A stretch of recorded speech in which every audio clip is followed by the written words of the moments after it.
is in the books. Week 8 is done. I'm gonna be honest, this week felt like perhaps the most boring week yet of the season.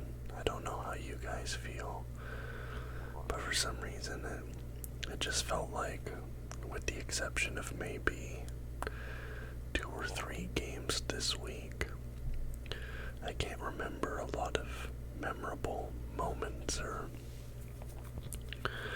things that really were going on this week. This kind of felt like kind of a down week. I don't know, maybe you disagree with me, just kind of the opinion that I had. But we will start off with the London game.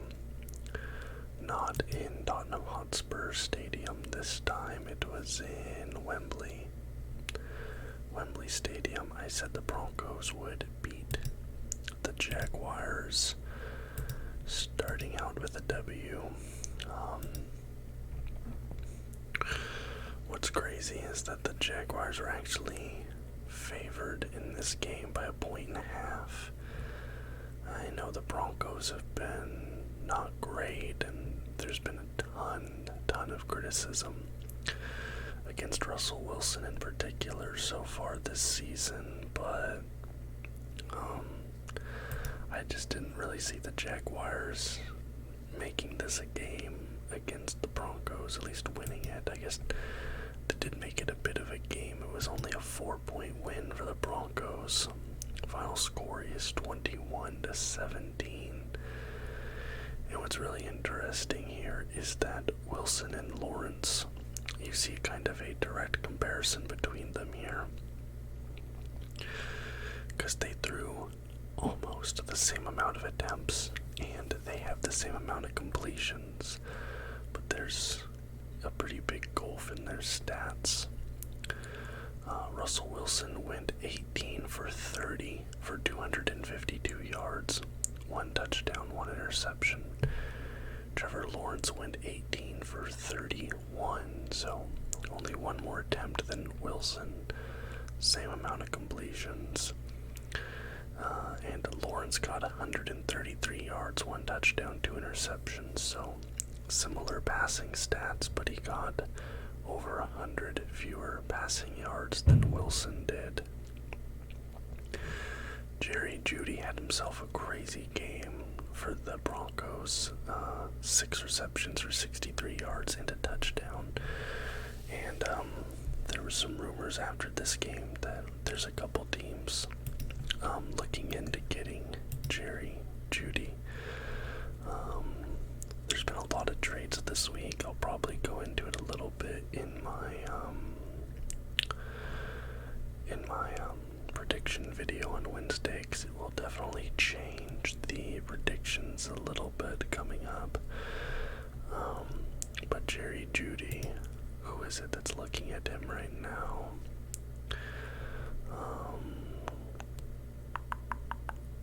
Trying to see.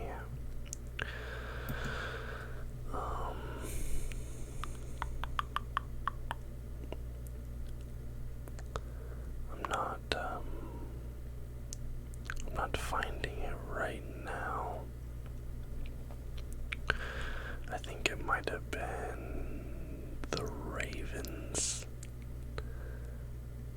It might have been the Ravens who were trying to get... Oh, it's the Giants. So there's a report from Jordan Rannon, who is an ESPN reporter that is a beat writer for the Giants, and he's saying that they are trying to get Jerry Jeudy from the Broncos. I don't know, if I was the Broncos, I wouldn't give up Jeudy, but yeah, anyways, this game also spawned a few things.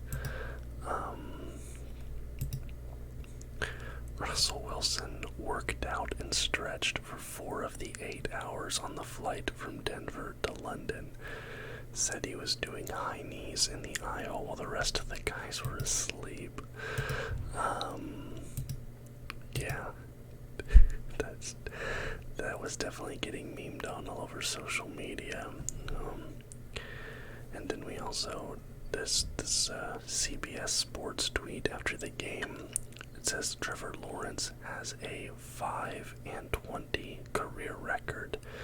That is the worst among quarterbacks drafted number 1 overall through 25 career starts since the draft era. So, of all quarterbacks taken first overall since the draft started, Trevor Lawrence has the worst record through the first 25 games. And in fact, this is something I've been kind of talking about, certainly in these weekly reviews, since last season when he started, and then this season he'll have these flashes and then it kind of goes away. But definitely some uncertainty there with Lawrence, especially with the amount of hype that he got coming out of college. People were saying he was generational, can't miss prospect, next Tom Brady, things like that got thrown around. And now, the worst first 25 games of any number 1 QB.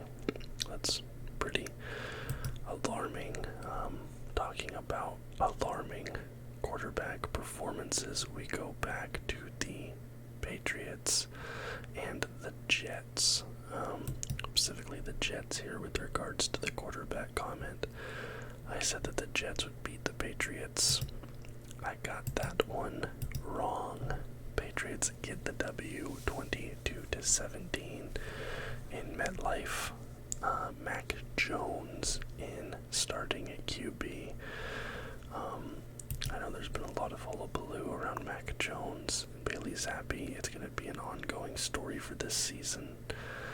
I just talk about what people are talking about, Mac Jones, 24 completions on 35 attempts, 194 yards, 1 touchdown, 1 interception.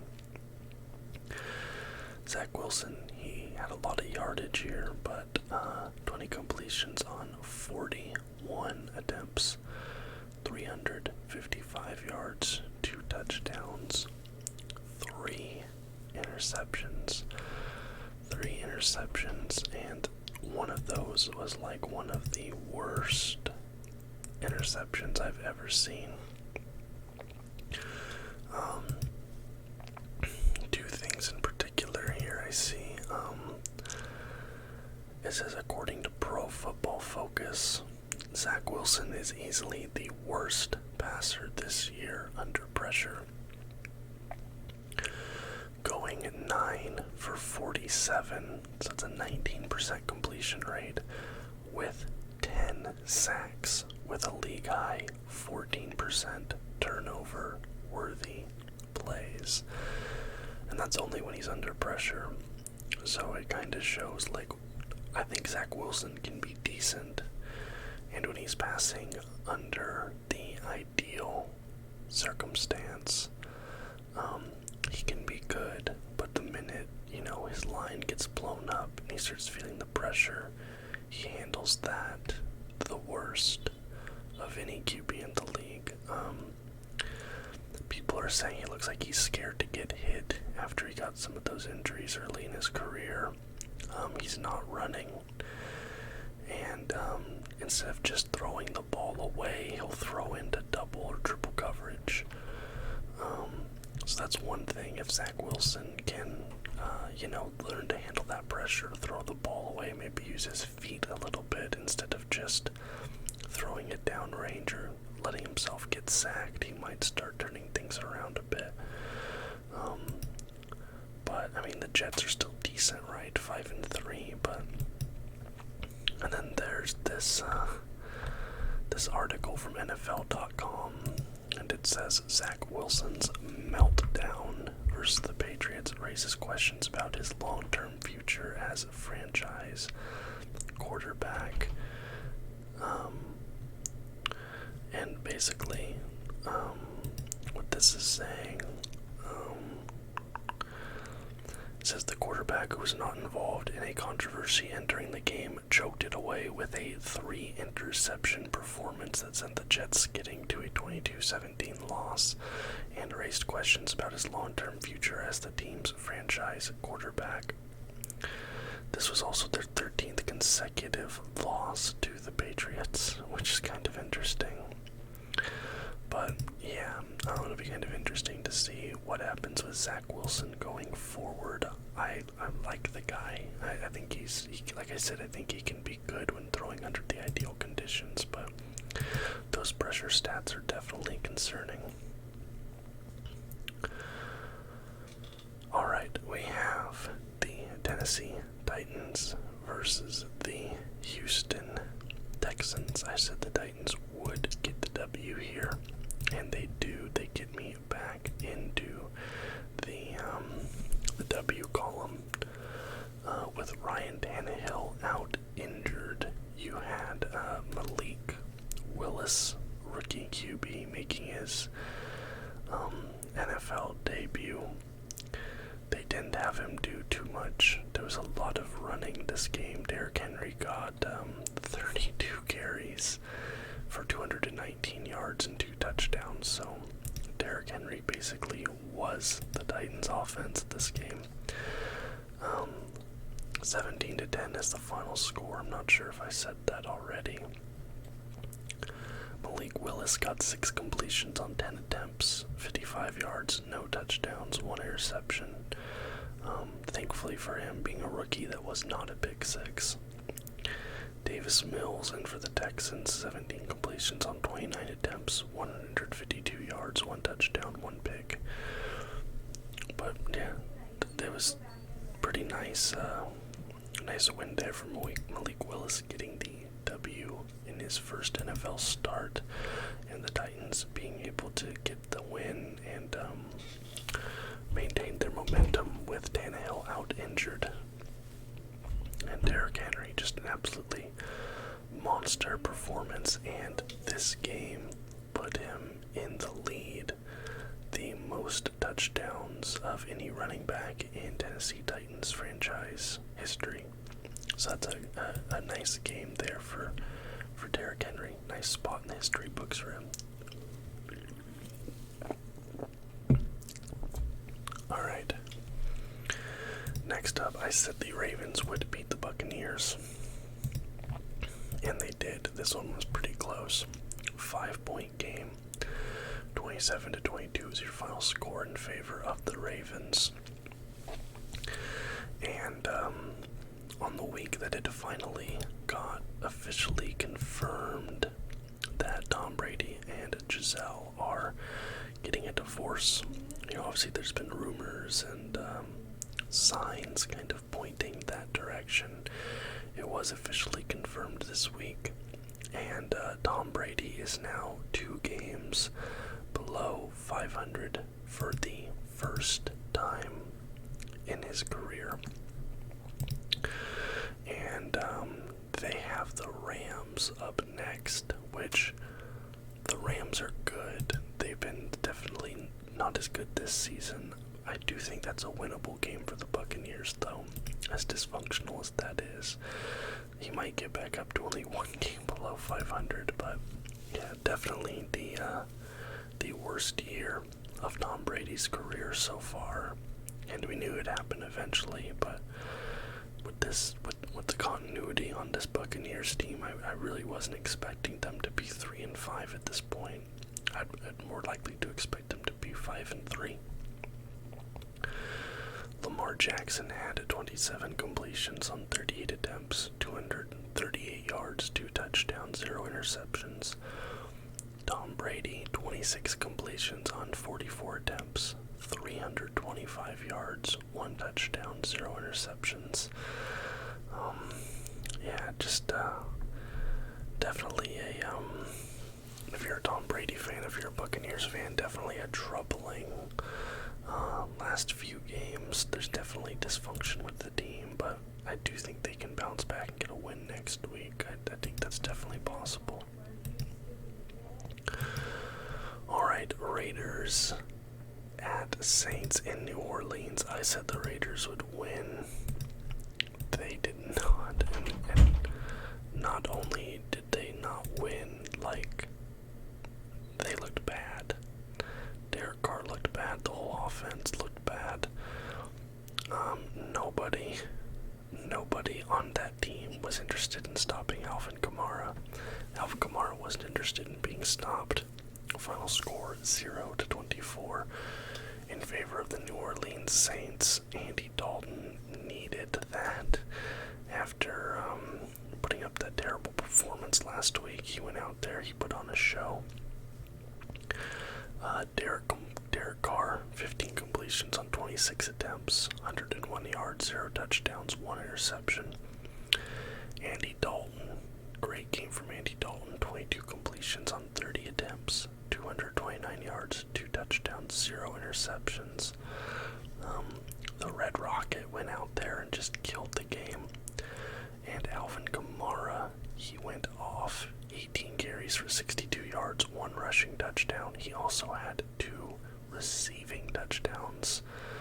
Probably the second best performance from a running back this week.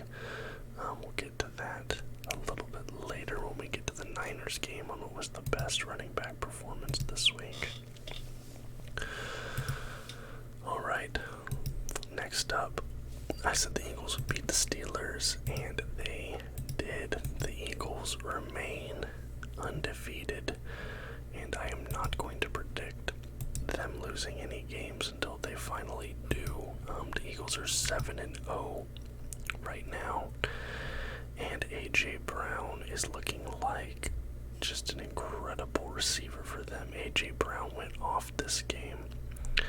There was this stat posted today that A.J. Brown has more receiving yards than the entire wide receiver core for the Tennessee Titans by himself this season. Just a fantastic player, and him and Hurts have that connection that's just like unstoppable at this point. 13-35 is your final score in favor of the Eagles. Kenny Pickett goes 25 for 38, 191 yards, 0 touchdowns, 1 interception. Claypool has your only passing touchdown. Would that have been a fake punt? I didn't watch this game. Kenny Pickett, Chase Claypool threw, wide receiver Chase Claypool threw a 1-yard pass to fullback Derek Watt on a trick play. That's kind of cool. I always like seeing trick plays happen, but I don't really get to watch East Coast games just because of the time difference. Living 3 hours behind. I either have to get up super early or stay up late to watch them, so I just end up usually not being able to watch East Coast games unless it's, they're playing here on the West Coast against a West Coast team. Jalen Hurts goes 19 for 28, 285 yards, 4 touchdowns. 4 touchdowns, 0 interceptions. QB rating of 140.6. And I think all but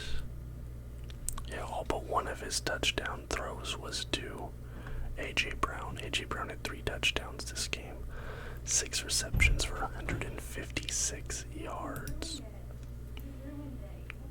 He just went off.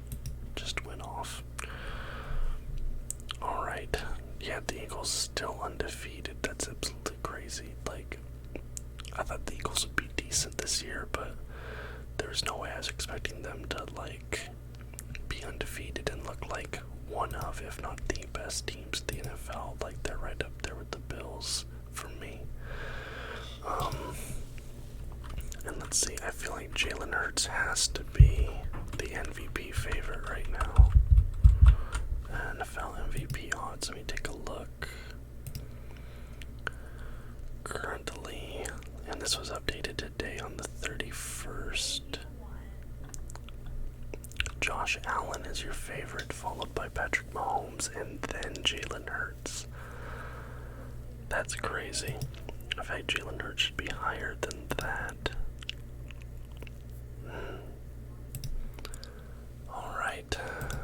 Dolphins in Detroit playing the Lions. I said the Dolphins would win. Thankfully, they do.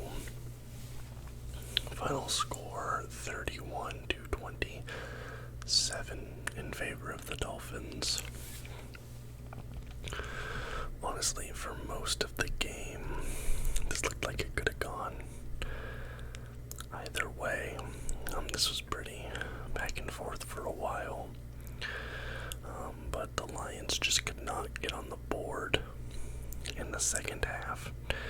The first half they were leading it 27-17, up 10.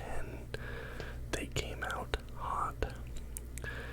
But then the third quarter, boom, boom, back-to-back scores for the Dolphins.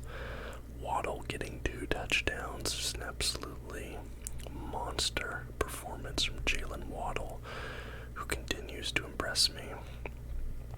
And the Lions just completely shut out of the third and the fourth, which is super concerning. Jared Goff had a few rough throws. This one deep into the end zone that was just rough. It should have been a scoring chance, but just it was a bad throw, an overthrow a bit. To Tagovailoa, 29 completions on 36 attempts, 382 yards, 3 touchdowns, no interceptions. Jared Goff, 27 completions on 37 attempts, 321 yards, 1 touchdown, 0 interceptions. I said the Commanders would beat the Colts. Sam Ehlinger getting his first career start with Matt Ryan out injured. And the Commanders do get the win. They improved to 500. They're 4-4 on the year. That Commanders defense is legit, good. They have a good defense. I've been impressed with their defense the last few seasons. Once the offense improves a little bit, they're just missing a few offensive weapons and a legit starting QB. And I think that the Commanders could, maybe make it into the playoffs next season. I think they have a lot of pieces in place. They just need to put it all together. My chair is lowering for some reason.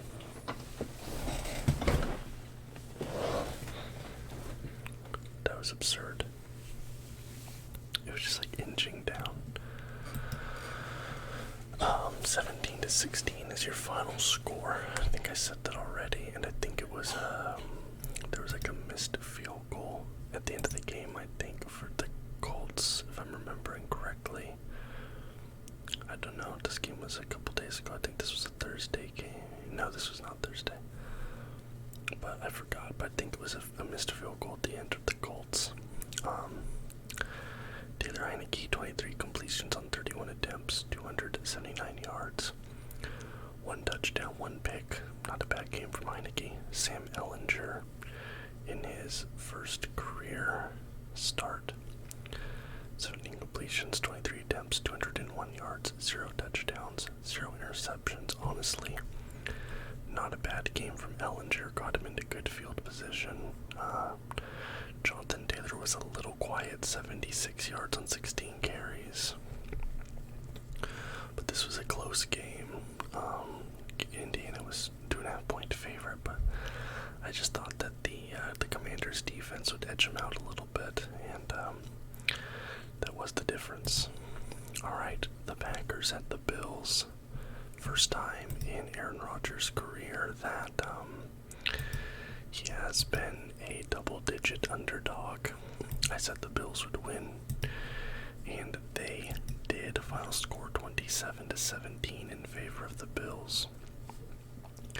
And now you have both Aaron Rodgers and Tom Brady off to the worst starts of their careers so far.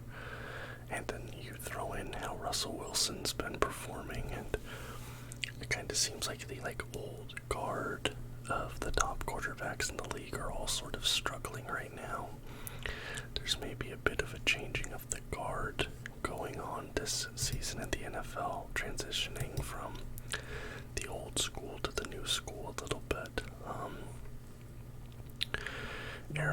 Panthers, 19 completions on 30 attempts, 203 yards, 2 touchdowns, 1 interception. Josh Allen, 13 completions on 25 attempts, 218 yards, 2 touchdowns, 2 interceptions.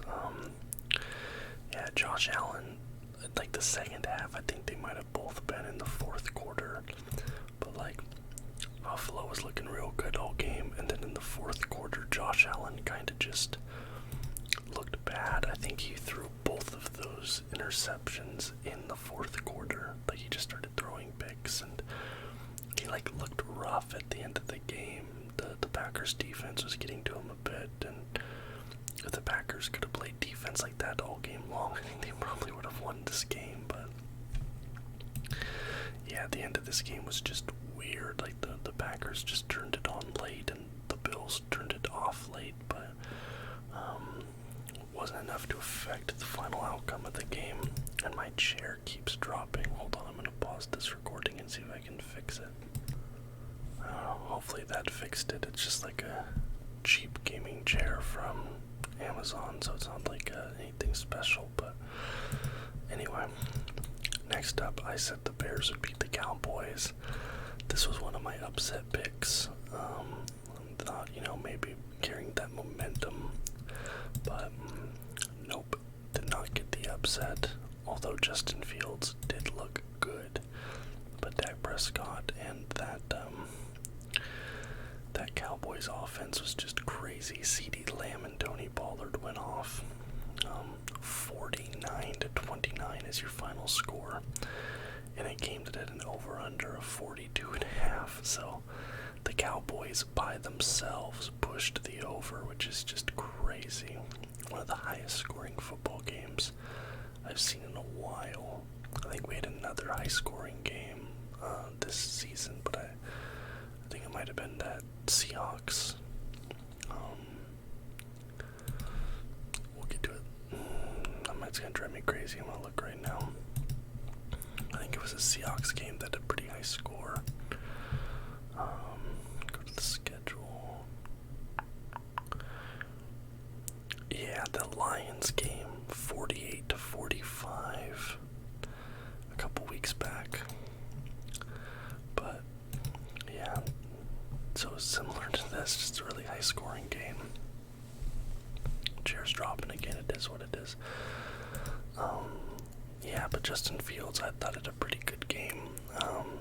He kind of carried that confidence he had last week a little bit. You have Justin Fields, 17 completions for 23 attempts, 151 yards, 2 touchdowns, no interceptions. I think that gives him, it's a QB rating of 120, which I think is his best QB rating of the season. Dak Prescott, 21 completions on 27 attempts, 250 yards, 2 touchdowns, 1 interception. Justin Fields also had a rushing touchdown, so 3 total touchdowns for Justin Fields today. Honestly, I think the Bears, they get Justin Fields some more weapons, maybe get him another, good receiver.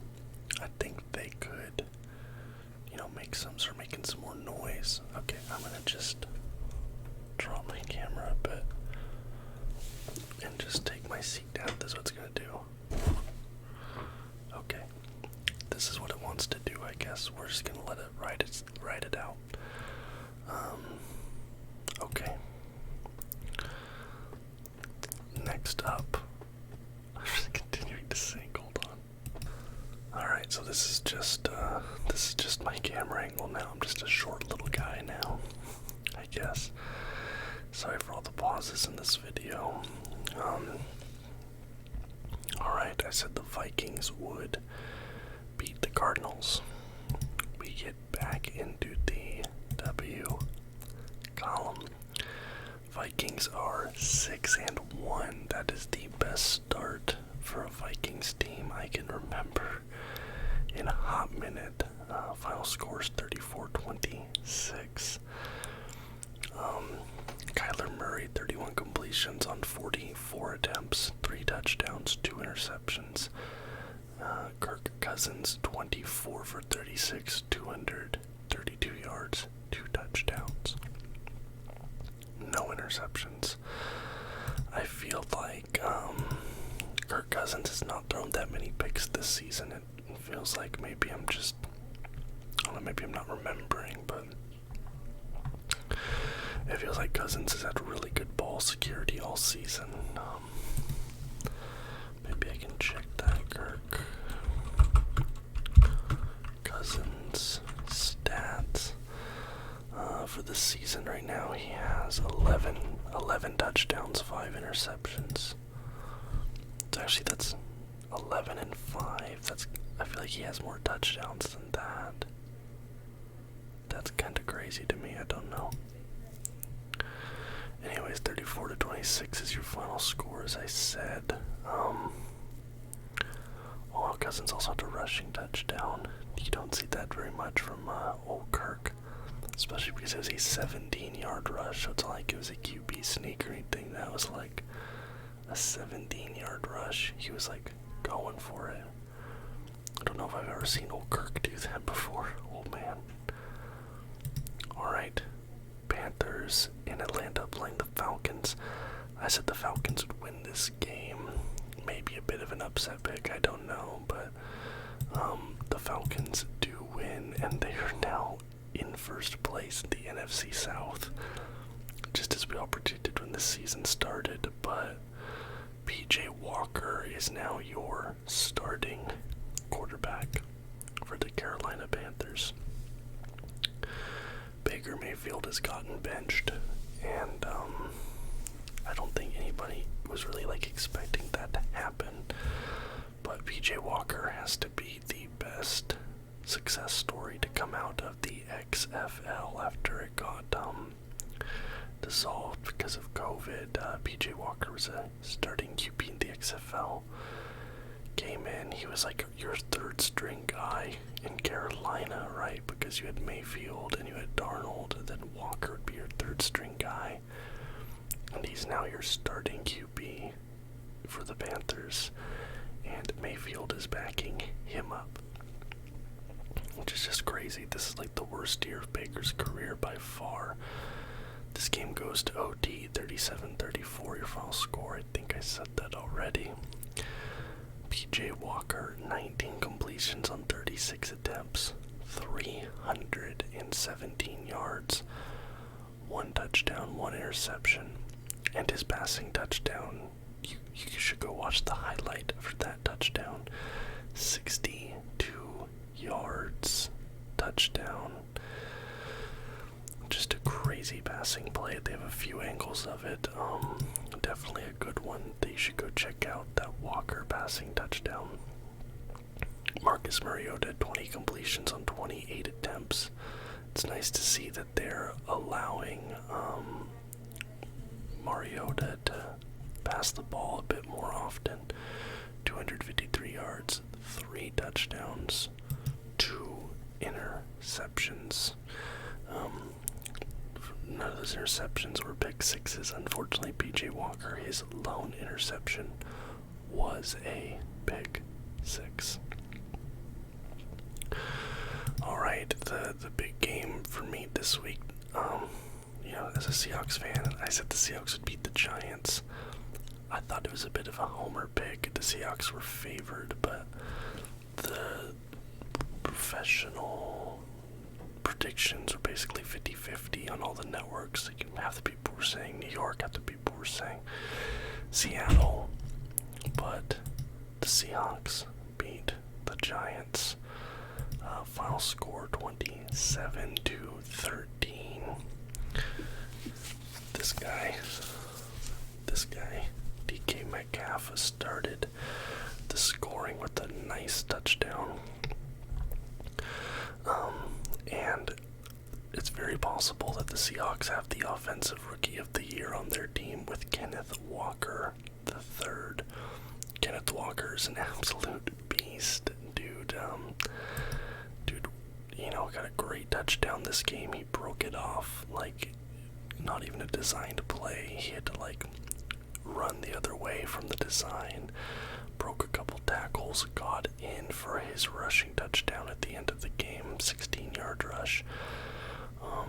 But it's very possible that Seattle has both the Offensive Rookie of the Year and the Defensive Rookie of the Year on their team this season, which would just be absolutely crazy.